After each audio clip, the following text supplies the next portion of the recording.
NATO is still the world's strongest military alliance, but in 2025 it looks different from what it was even a decade ago. The alliance has grown to 32 members, with Finland and Sweden joining after Russia's full-scale invasion of Ukraine. This expansion transformed NATO's northern flank. The Arctic and Baltic Seas are now NATO waters, a strategic nightmare for Moscow. NATO has also shifted focus. For years, it was about out-of-area missions like Afghanistan, but now its priority is back to collective defense in Europe. Tens of thousands of troops are permanently deployed along the eastern border, with rapid reaction units on standby. The Spearhead, Very High Readiness Joint Task Force, can move within days, while multinational battle groups in the Baltics and Poland show visible deterrence. Financially, NATO is stronger than ever. In 2024, a majority of members finally reached the 2% of GDP defense spending target, something that was debated for years. The US remains the backbone, but Europe is rearming at a speed not seen since the Cold War. NATO also faces new domains of conflict. Cyber attacks against infrastructure, drones and hypersonics changing battlefield dynamics, and even space security, as satellites become targets. So in 2025, NATO is both larger and more active than in decades. Its role as the shield of the West has only grown. But so have the challenges, from managing unity among 32 countries to preparing for threats far beyond Europe. The CSTO was supposed to be Russia's answer to NATO, a collective defense pact tying together former Soviet states. Its members are Russia, Belarus, Armenia, Kazakhstan, Kyrgyzstan, and Tajikistan. But in 2025, the alliance looks hollow. The only time the CSTO acted as a real force was in January 2022, when Russian-led troops briefly deployed to Kazakhstan during unrest. Since then, the cracks have only grown deeper. Armenia became the clearest example. When Azerbaijan launched new offensives in Nagorno-Karabakh, Yerevan expected CSTO protection. Instead, Russia stood aside. By 2023, Armenia froze its participation, openly accusing Moscow of betrayal. In 2025, the situation hasn't changed. Armenia is drifting toward the West, while CSTO remains paralyzed. Other members don't trust each other either. Kazakhstan distances itself from Russia to avoid sanctions. Kyrgyzstan and Tajikistan fight their own border skirmishes, while Belarus acts more like Moscow's client than an independent ally. The truth in 2025 is simple. CSTO exists on paper, but it's not a real military shield. There is no integrated command, no rapid reaction units, and no political unity. Russia, distracted by the war in Ukraine, has shown it cannot or will not protect its partners. What was meant to be a counterweight to NATO is now a symbol of broken promises. In 2025, the CSTO is more of a ghost alliance, surviving in treaties, but dead in trust. AUKUS is the newest Western military pact, announced in 2021 by Australia, the United Kingdom, and the United States. By 2025, it has already changed the balance of power in the Pacific, even without firing a shot. Its centerpiece is the nuclear submarine deal. For the first time, the US and UK will share nuclear propulsion technology with Australia, giving Canberra a future fleet of submarines that can patrol the Indo-Pacific for months at a time. The move infuriated France, which lost a massive submarine contract, and it shocked Beijing, which saw it as direct containment. But submarines are just the beginning. AUKUS is expanding into next-generation warfare. Cyber defense, quantum computing, artificial intelligence, and hypersonic weapons. The goal is simple. Make sure China never gains the technological edge. Still, in 2025, AUKUS is a promise, not yet a shield. The first submarines won't arrive until the 2030s. And unlike NATO, there is no automatic defense pledge between its members. What AUKUS offers instead is a powerful signal.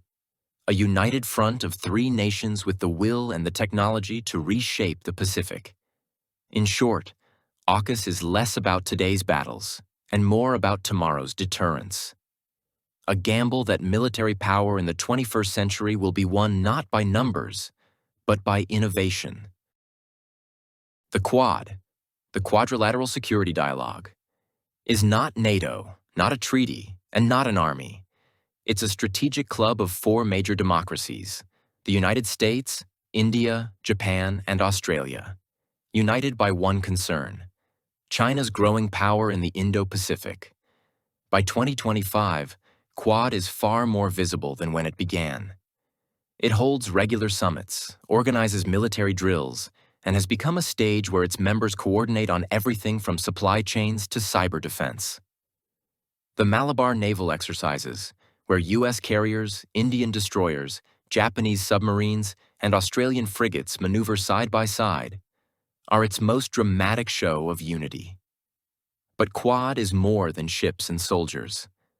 It invests in critical technologies, infrastructure, and even vaccine diplomacy, signaling that the contest with China is not just military, but also economic and technological. Still, Quad is a club, not a shield. There's no Article 5, no automatic guarantee of mutual defense. India especially keeps its options open, wary of being locked into a Western-led alliance.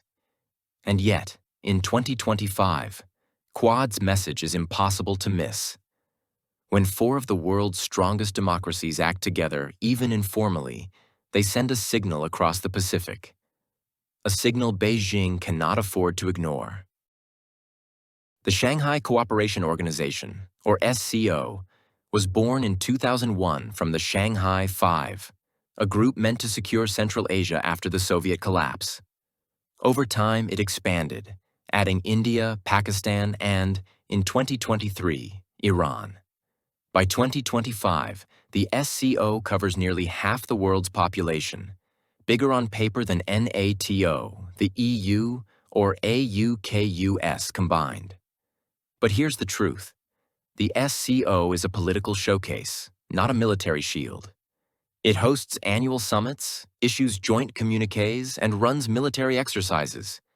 But there is no shared command, no collective defense pledge, and no readiness to fight together. China uses the SCO as a platform to promote its leadership across Asia, linking it to initiatives like the Belt and Road. Russia clings to it as proof that, despite Western isolation after Ukraine, it still has partners. India and Pakistan sit inside the same tent, but only to balance each other, never to fight side by side. In 2025, the SCO's real function is symbolic. It shows the world that there is a non-Western club, an alternative forum where Moscow and Beijing set the tone. But when it comes to actual military power, the alliance is fragmented, hesitant, and fragile. The SCO is a giant in membership, but a dwarf in unity.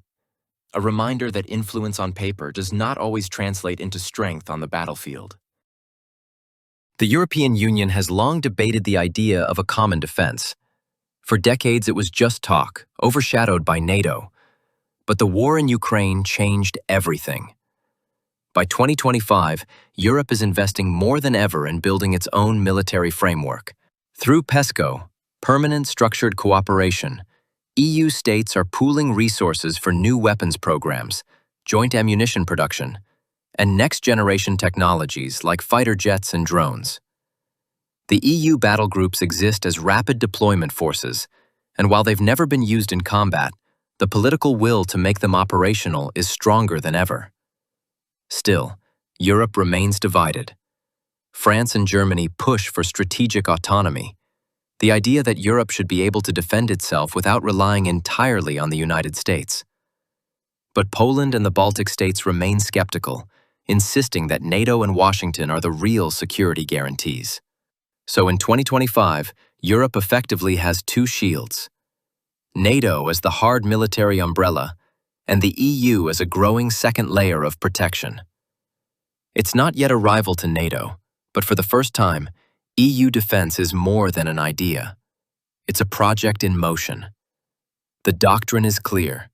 Strategic autonomy is no longer a dream. It's a work in progress. The ANZUS Treaty was signed in 1951 to tie together the US, Australia, and New Zealand in Pacific defense. But by 2025, the triangle has collapsed into a line. New Zealand stepped back in the 1980s with its anti-nuclear stance and never fully returned. That left the US and Australia as the real backbone, running war games, sharing intelligence, and preparing for rising tensions with China in the Indo-Pacific. ANZUS today isn't three equal voices. It's a US-Australia security axis, sharper than ever, and increasingly central to the balance of power in Asia. NORAD, created by the US and Canada back in 1958, once guarded North America from Soviet bombers and missiles. By 2025, its role has returned to the spotlight. Today, the threats are hypersonic missiles, drone swarms, and even spy balloons, like the one in 2023. In response, the Allies are upgrading radars, satellites, and AI systems to react faster. NORAD is no Cold War relic. It's a modern shield proving that old alliances can adapt to new dangers.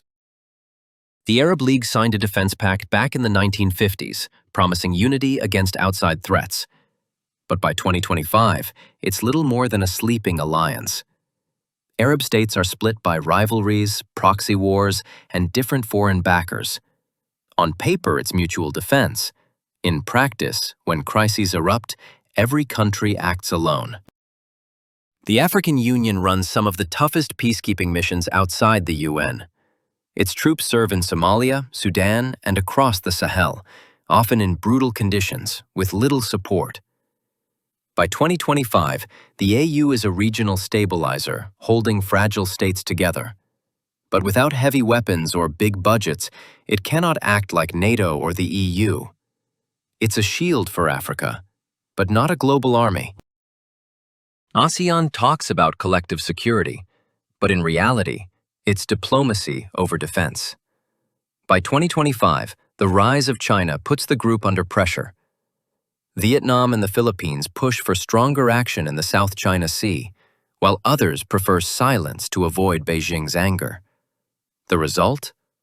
No unified shield. ASEAN remains a political forum, not a fighting force. More about dialogue than deterrence.